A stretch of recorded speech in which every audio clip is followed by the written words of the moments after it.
Hello, we are back. Welcome back to Aetheral Space 17.46 Misbegotten. We are back. Ooh, we are back.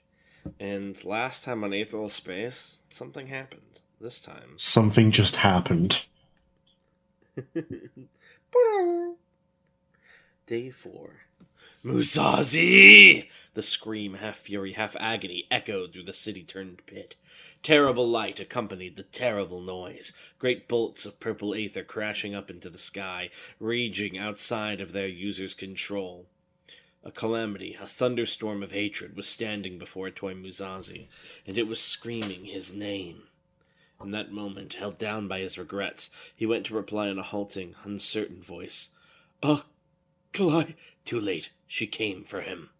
The thrusters on the back of her massive chassis exploded into life like flamethrowers, closing the short distance between her and Musashi in an instant. The suit's clawed hand was already reaching out to seize hold of its prey, to break its prey. In that moment, instinct broke through Musashi's paralysis, the instinct of an animal faced with a terrible death. Quantum King! Toy Musashi's entire body erupted into light, transforming him into a shining silhouette. Everything around him would be repelled. Dust flew, debris crashed, even the smog itself cleared a spot for him. As far as sheer defenses went, there weren't many more absolute than a Toy Musashi's. Aklima's hand wrapped around his throat. Curse! Hand! The pain was beyond description. There was an acid inside him. Not inside his body, not even inside his mind, but inside his soul. Something eating away at things that should not be eaten. As above, so below. His most fundamental self was under assault, and all of its reflections felt the burning. Oh, wait! Because isn't Musashi also a creation of Aether like Bruno? Not so much, I wouldn't say. Well, his whole personality is, like, fucking spawned from Aether. Is it not? Not really, not as much, no. How so? I would say he was like put into a body, it's like, here are your traits. That was sort of injected with Aether, I would say, but he's not like an Aetheral intelligence. Okay, but, like, Bruno had a physical body, too. It was a different scenario, though. You piece of shit. Well, I'm just saying this is not the case. Alright. He screamed, but the sound left his mouth only for a second before sheer pain smothered it. He could feel his bones twisting under his skin. He could feel his skin tightening around his bones. He could feel it. All of the tortures a body could inflict upon itself. Am I dying? He thought. Is this death? No, not like this. It hurts. It hurts. Someone help me. My brain is swelling. I can't think. I can't stop thinking. Someone kill me. Someone kill me faster than this. For the love of God, hurry. No, I don't want to be this kind of corpse. Kill me, Marie. By the time he desperately swung his radiant, freeing himself from Aklima's grip, Curse Hand had been active for about half a second. Full throttle, overdrive! Musashi became a string of light as he retreated, flying as far away from Aklima as possible. This was no tactical retreat. This was no strategic repositioning. A Toy Musashi's animal brain was in full control, and it was driving him to run for his life. The girl who had once looked at him with such wide and bright eyes turned her head to follow his fleeing figure. She made no move to pursue. Not yet. There was no need to do so. Instead, she simply raised a metal claw, still slick with Musashi's blood. Wait, stop, please! Curse storm, she rasped. Purple sparks burst out of her body, infesting the smog and smoke that still coursed through the air, and, having done so, they redirected it. Forming a pitch-black cloud, the hijacked dust expanded with horrifying speed, forming a dome that encompassed the entire pit. Musashi skidded to a halt right before he would have passed into its wall. Deep within the blackness, flashes of purple could be seen, like a distant thunderstorm. To walk into that smoke would be the same as throwing yourself into Curse Hand. That was not an option. Only once her prey was trapped did Aklima decide to pursue. Stomp, stomp, stomp! The heavy footfalls of her chassis shook the earth below as she slowly advanced, her wide eyes still locked directly onto Musashi's distant face. She was in no rush. After all, there was nothing more a Toy Musashi could do. Aklima, he gasped, his voice beyond hoarse as he faced her. Stand down. I don't want to do this. Curse slash! She casually swung one of her wings, and in the same moment Musashi deactivated his Aether, throwing himself to the side to avoid the purple blade that sliced through the air. Picking himself up, he reignited his radiant. Acclima, listen to me! He roared. Curse slash! Again, the purple blade roared across space, and again, Atoy Musashi had no choice but to dodge. Blocking was the same as being hit head-on by this enemy of all Aether. His face twisted in anguish as he ignited his second radiant. Musashi tried one more time. Acclima! Curse slash! So be it. Musashi hardened his heart, and with a flash of silver Aether, his thruster sent him up into the sky. Purple lightning crashed through the clouds high above him, casting his stretched-out shadow upon the land below. Acclima just looked back up at him, her one glowing eye visible even from this distance as a pinprick of wicked light. In that suit, with that gaze, Musashi barely even recognized the girl he had once trained. I'm sorry, he thought.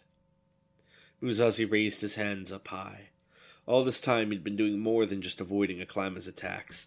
Those leaps and dodges had been opportunities to gather what he needed, to end this once and for all. 6 passive pillars of silver Aether burst out of the ground, stretching up into the sky, fading just before they reached the ceiling of Cursed Storm. Specks of light poured from the pillars, ascending in a spiral pattern and gathering between Musashi's waiting hands. He took a deep breath. Down below, Acclima still hadn't moved. The blade completed, a shining shard of pure light in Musashi's grip. All it would take was a single swing, and this long chase would be over. Musashi bit his lip as he looked at Acclima's distant form. Damn it, couldn't she try to dodge? Couldn't she block? No, there was no more time to worry about her. No more time in the world. It was true that Atoy Musashi had come to Nermut in a frenzy, seeking to rescue Acclima from her fate. It was the same reason that he'd stayed on Serendipity in the first place. But on Serendipity, Acclima had come for his life, and she was doing the same here. She joined hands with Darkstar for that same purpose. He couldn't write that off anymore. She was working alongside Zephyr Pandershi, who sought to twist the entire galaxy into his own image. She was working alongside Nyane, who no doubt had even darker plans for the future. To tell the truth, there was nothing that Musashi wanted more than to save this girl he'd failed, from the abyss she'd leapt into. But this was bigger than him. This was bigger than the things he wanted. Atoy Musashi swung his blade. I'm sorry, he thought again. Radiant, he screamed through the tears. Almighty! Light devoured the darkness. Released from the restraints of form by Musashi's swing, the sheer energy he gathered poured over the land below as a tidal wave of heat. Stone melted, dust vaporized, even the shape of the battlefield changed, the pit deepening with each passing second. The auger of light raged. By the time it was done, there was nothing visible of the arena but soot and smoke. Still high in the sky, Musashi released his radiance and squeezed his eyes shut. Wrapping his arms around his trembling form, he whispered it this time. I'm sorry, liar! Musashi's brain and heart became lumps of ice within his body. Even the residual warmth on his hands felt more like frost. Before the supreme killing intent emanating from below, no sensation was permitted bar a chill. The smoke cleared, and there Acclima stood, unscathed. Her shining eye continued to glare at him, across distances, and across years, and across corpses. Even without the suit holding her eye open, she surely would never have blinked. It's funny, she said, her voice dull and dead, all emotion smothered by loathing. I don't remember you being this weak. Sorry. Yeah, no. Ugh, my nose. Ugh. Hatred is the very bedrock of humanity, Maxim said. No impulse can overcome it, and when someone has the bravery to dive headfirst into their hatred and allow it to define them, they become more human than anyone else. He spread his arms wide, looking over the horizon to the dome of dark smoke. Behold the result! After he'd confirmed that Dragana wasn't in possession of permutation, he'd lost interest in her entirely. Now he stood atop a hill of shattered stone, watching with keen interest as the newcomer engaged Atoy Musashi. That dome, flashing deep with purple lightning, should have concealed the battle entirely, but it seemed that Maxim was still able to watch somehow. Dragana considered a sneak attack, shooting Maxim in the back and trying to take him down, but those hopes were quickly smothered. The Hadrian instinct. The swordsman who'd previously been engaging Musashi, the unseelie sword, dropped down next to Maxim on one knee, boxed sword in his hands. Apparently his purpose had been to distract Musashi, and now that it was accomplished, he had returned. Foo-foo-foo, the young man chuckled as he looked at Dragana, clutching his shoulder wound. So, you were able to use that technique. Scrum-diddly-umptious. That had been outside of my predictions. How was he? Maxim cut off his companion's somewhat nonsensical ramblings. A toy Musashi? Tarada looked up at him. In fine form. Good. Then there can be no better test than this. Dragana clutched her pistol tight. Her usual work for the UAP's ultraviolets had been reconnaissance and infiltration, not combat. She'd had training in combat, obviously, but that didn't mean she was confident in her ability to take on one unseelie, let alone two. If she did have to engage them in combat, she'd at least have liked some prep time. Landmines or turrets would certainly have been welcome. A drop of sweat crawled down her temple. And yet, it wasn't as if she could just do nothing. Whatever was happening inside that dome, Maxim no doubt intended for it to end with the defeat of Otoy Musashi. She hadn't known the guy for long, but all the same he was her ally. To just stand here, or even run, would be basically abandoning him to his fate. She wasn't the kind of person who could just stab him in the back like that. Oh, no! How it feels when Dragana has a good life. She raised her pistol. Idiotic, Maxim muttered. Takeo, kill her! Tarada didn't need any further instructions. He kicked off the ground in a burst of aether, boxed sword already raised over his head for a smashing blow. It seemed these sorts of rapid strikes were his specialty. As such, even as Dragana lifted her finger to meet him, she knew it would be too late. The world was moving in slow motion, everything dragged out as far as it would go, her mind reluctant to reach the end. Her finger curled around the trigger, ready to fire a shot she knew would miss. Crimson ether sparked, when the very air exploded. Dragana raised her hands to shield herself as the space between her and Tarada curled into flames, waves of hot air blasting out from the epicenter. Tarada, too, went to dodge, kicking off his own boxed sword like it was a platform. As he landed on the rubble, he reached out his empty hand, and the sword flew back into it like it had a mind of its own. Oh, Unseelie's sword said. An intruder, eh? Things are starting to get interesting. Such a fucking laugh. I love him. Scrum-diddly-umptious. Rayanj Patel strode across the wasteland, red aether still crackling around him. He'd thrown a handful of stones to trigger that explosion, but his other hand was still loaded with ammunition plucked from the ground. His gaze was resolute as he stood in front of Dragana. She had to admit, the sky certainly seemed much more stable than the last time she'd seen him. I was ordered to watch from a distance and wait until I was needed, Rayanj said, tossing the pebbles up and down. I hope my entrance wasn't too intrusive, my lady. It was actually kind of cool until that last bit. Dragana cringed. Still, I appreciate it, she nodded, picking herself up. Much prefer 2 against 2. Maxim seemed much less interested in that notion. This whole time, even through the explosion, he'd continued to watch that battle on the horizon with absolute focus. As Rayanj took a step forward, Maxim glanced in his direction for the first time. Tarada, he said, without a trace of sympathy for his subordinate. Deal with this. After he said that, I just imagine he's entering and like the dust clears and his shirt says, I'm with her. Points at Dragana. You must respect. Tarada, please.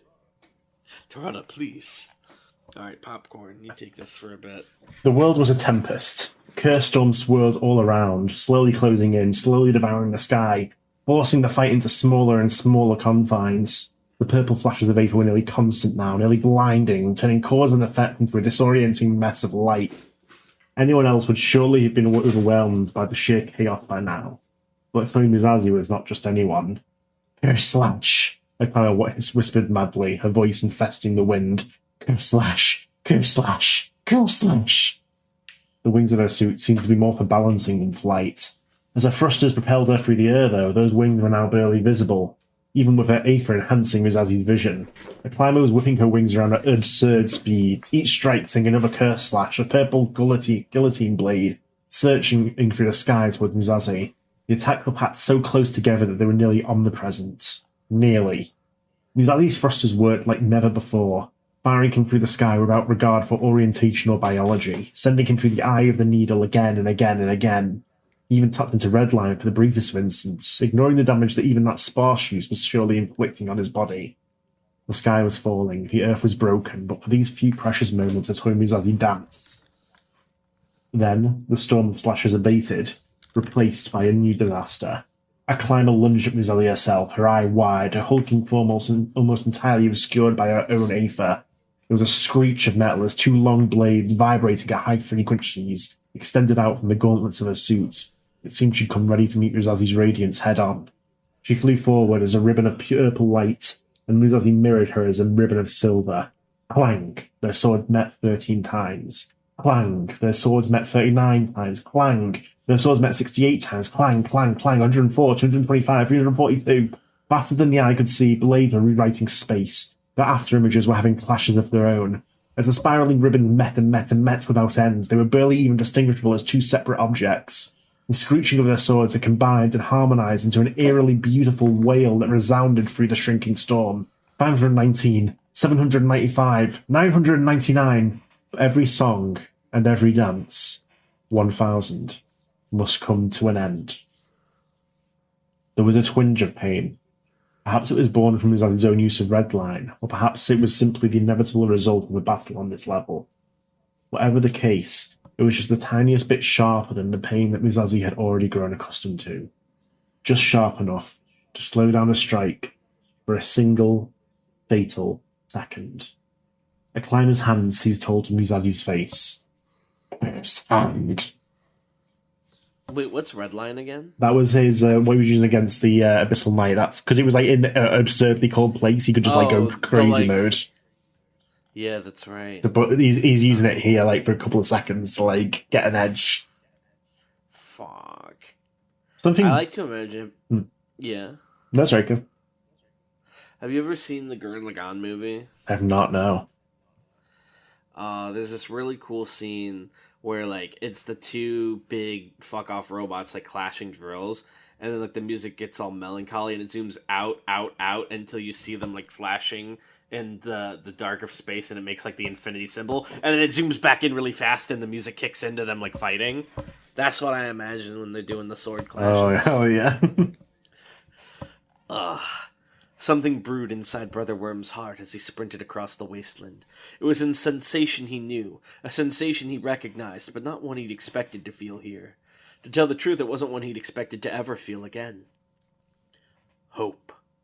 He'd thought himself a thing adrift from his own history, adrift from his own humanity, adrift from his own self, a piece of driftwood with no origin, destined to sink into the waves. Until now he'd operated with that thought at the center of his soul. He had offered his life, offered his body, but there had been no nobility to it. To him, his life and his body had seemed worthless things, and so all he had offered to give away was garbage. And yet that person back there had fought with everything they had to protect that garbage. And yet the leader of the Superbian sect had welcomed him with open arms. And yet the world had looked at him and offered to turn his fiction into reality. He had thought he was nothing. It wasn't that he didn't believe that anymore. A person's heart, once cracked, couldn't be repaired so easily. But he could imagine it. He could imagine a world where he believed that. A wondrous idea drifted into his head. I could exist, he thought. I could exist here. They'd tossed the idea around after all, hadn't they? A way to conclude the permutation ritual while preserving the lives of the variants. The rules of the ritual were hardly absolute laws. They were constructs born of aether, and so they could be meddled with. If they could resolve this matter, if they could escape Nermut with the sword and find someone able to help, then that imaginary future could come just a step closer. That should have brought a smile to his face. And it did. But at the same time, some other phantom impulse drove him to skid to a halt. What was he doing? He had to get away. Nerarikion or another enemy could be right behind him. He turned his head to look at the darkness on the horizon, a black dome distant, flashing with purple lightning. In his panicked escape, he'd barely registered it until now, but it was clearly unnatural. Brother Worm didn't know why, but a deep weight was aching in his chest. Aklyma hated. It was all there was to her. Curse hand! She gripped Muzazi's head tightly, holding him up in the air with an outstretched arm. Her blazing thrusters kept her aloft, even as Musazi's failed him. He was writhing in her grip as her purple sparks assaulted his body, his face distorting, his limbs bending in the wrong directions until... Snap, snap, snap, snap! Aklima felt no satisfaction from it. Satisfaction was not part of her. Satisfaction was not hatred, and so she did not need it. It was a system of the suit, she remembered. The memories like broken glass against her brain. Emotional blinder. The core of her aether was hatred. Any other emotion was unnecessary. The suit would steer her back into the proper mindset whenever she deviated, ensuring perpetual synchronization. With the rods amplifying her aether output, and the batteries expanding her capacity, and the implant enforcing her aether core, this was the greatest level of power that Aklima would ever be capable of. Ah, at last, she had become strong. What a relief. But relief was not hatred. The sharpened claws inside her head redirected her. She became herself again, and so Aklima hated, Aklima hated, Aklima hated. Aklima hated him. Why did she hate him again? He had let her father die. He had killed her father. He had lied to her. He had used her. He had betrayed her. Who was he outside of that? She didn't quite recall. All that she knew of him were the reasons she despised him. That was all that she needed. All he needed to do was exist, and she could hate him. All she needed to do was hate him, and she could see him in the world entire. All the world needed to was exist, and she could hate it. This air is vile. This dust is disgusting. This smoke is irritating. This ground is hideous. Everything is unsightly. I hate it. I hate it. I hate it. That's what I'm for. Curse hand, curse hand, curse hand.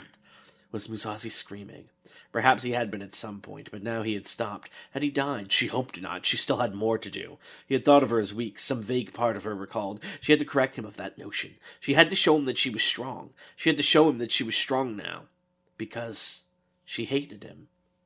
Twin blades of light exploded out from Musazi's hands, and thrusters burst into life across his broken arms, driving them to strike where biology no longer held any dominion. Good, he wasn't dead. If he was still trying to resist, then he wasn't dead. He wasn't dead, so she could still kill him. The world was so slow.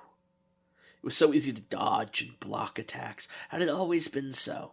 How stupid she had been not to realize that before. She hated that part of her. Aklima let go of Musazi's face and seized hold of his arms instead. If I just go like this, blood sprayed, then you can't do anything, right? Musazi's arms came off so easily with just a little bit of pressure. Aklima tossed them to the sides, blood still pouring from them, and gently placed her boot right in the center of Musazi's chest. He hadn't even started feeling those stumps yet, his face a blank mask of shock. He hadn't even started falling yet, his body a skyborn statue. Aklima kicked. A toy Musashi fell to the earth as a meteor, striking the ground with such force that it shattered the pit they'd already created. The smoke and dust rising from the earth was nearly a... was nearly a match for the density of the descending storm. As Aklima lifted her again, she saw that the foot was soaked in blood. Had she pierced his stomach with that attack? Had she finished? She hoped not. It was the strangest thing, but part of her didn't want to. No, Aklima hated. It was all she was.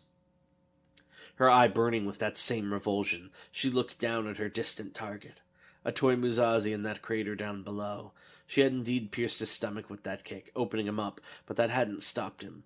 Even now, without his arms, without his insides, he was slowly rising on his shaking legs. So tiny thrusters... Alright. Sorry, Dane's writing. Tiny thrusters granted the illusion of mobility. So long as he existed, a toy Musashi would not stop moving. Fine! The hatred in her eye went from fire to ice. Slowly she extended her hand, a single clawed finger pointing down as a death marker. The wings of the angel of death spread out. The storm raged above her. The taste of her own blood lingered on her tongue. For good measure, she hissed. Curse Misbegotten. For good measure is also what her dad said when he was using Ein Sof. Wow, like father, like daughter. Let's crash out like daddy. The crater down below erupted into life, suffused all around by Aklima's raging purple aether. That storm of aether flashed, roared, screamed, and finally coalesced into 6 central points in a ring around Musashi. His eyes wide with alarm, he swung around and around and around, no doubt understanding that escape was vital, but at the same time impossible. The singularities had already taken form, after all. Aklima's ultimate attack created not pillars, but images of death. 6 massive human skulls, each the size of a car, had appeared from Aklima's aether, facing inwards, grinning almost mockingly at Muzazi. Between them, within the field of doom they had created, the tiniest of purple sparks buzzed, and Muzazi's body locked up in response. His own silver aether escaped from his body furiously, turning him into a twitching statue amidst the blinding flashes. What the hell? Right? What the hell? Sorry. This was not the attack. This was merely the preparation. Curse Misbegotten's field forced those within it to aether burn, locking them in place and fully exposing the light of their mind. Oh, which makes her even stronger, too. Oh, no. No dodging would be permitted. No blocking would be permitted. Not even cloaking would be permitted. Before this curse against all the world, all one could do was stand there and die. Aklima, I'm sorry. The skulls breathed hell. Called forth by an unearthly howl, 6 beams of concentrated aether of Aklima's curse, packed as densely and maliciously as possible, slammed into Muzazi's body from all directions. His scream was swallowed by the wind. His form was swallowed by the light. His image persisted as a tortured silhouette for just a few seconds. Oh wait, doesn't he burn as a Lichtenberg too? Oh yeah, if he burned like long enough of his own accord, he would probably result in a Lichtenberg, yeah. Before the blasts intensified even further, and even that was wiped away. 6 seconds would have been enough for certainty. Aklima abated after 7. There wasn't much to see down there, in the red-stained hollow that had once been a crater. Something pitiful lay in a heap. It was not a toy Muzazi. It was not even an enemy. All identity had been stripped away from it. Skin shorn away, muscle torn apart, drowned in its own blood. It was only just recognizable as something that had once been human. Now it barely qualified for the category of corpse. If one had to define it, they would probably do so like this. A toy Muzazi, reduced to a shape. Oh. See, you're not gonna get me, because I know there's no way he dies here. Sorry. That's gore. I don't buy it. It's core of my comfort character, literally. You wouldn't have brought Brother Worm into this if he's not about to self-sacrifice to save Muzazi. I don't believe for a second Muzazi's dead. You won't get me, Tanhoney, not so easily. Well, we'll have to see what happens. Yeah, next week. I'm looking really for questions. I thought there was loads of questions, but it's just people talking about pennies. Yeah. There's a few other questions in there somewhere, too. Damn. My boy's a gem now. A crystal gem. Alright, let's see. Where were we? Over here. Over here. Pennies. Okay. Lan asks, what's the range of anger main you? Can Nine shoot it out, or is it that orb he did versus Ruth the fastest it can go? He can generally, he can, like, he can't, like, kind of, like, manipulate, like, whipping it around. He can sort of send it away from him and pull it towards him. It's kind of like, I would imagine it's like a football or something, the way he controls it. Like, he can, like... So it is like a block to orb form. Yes, it's always an orb. Weiser asks, when did McCoy get to witness the use of Iron Soft? Was she at Drano? I would say, well, she's a lurker. She's been around. She wasn't locked up like Nyan was, so she was sneaking around, lurking. She was probably at one of those battles, sort of hidden, watching from a distance, and that's when she's seen it. Lan asks, did Nyan meet McCoy before or after her awakening? Before. Alright. Rockshark asks, when permutation plucks someone from a different history, does it do so at the exact moment permutation activates? Like if all the different Dragons are the exact same age down to the second? I would say so, yes. And also, related question, when Helis Audrey uses her ability on someone to turn them into an ally, does their history ultimately end with them being right next to Helis Audrey, or does she pluck them from their history, regardless of where they were previously?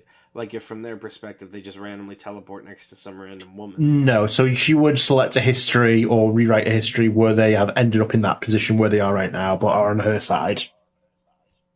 Oh, okay. So as far as that person knows, it's like, oh, there's my boss, Helis Audrey. And then last question, Lan asks, what insect are Nine's insects most similar to? Like locusts, I would say. Well, it depends. Like centipedes for like the crawly ones, and locusts for the flying ones. Hmm. You know, the nice and the kind insects.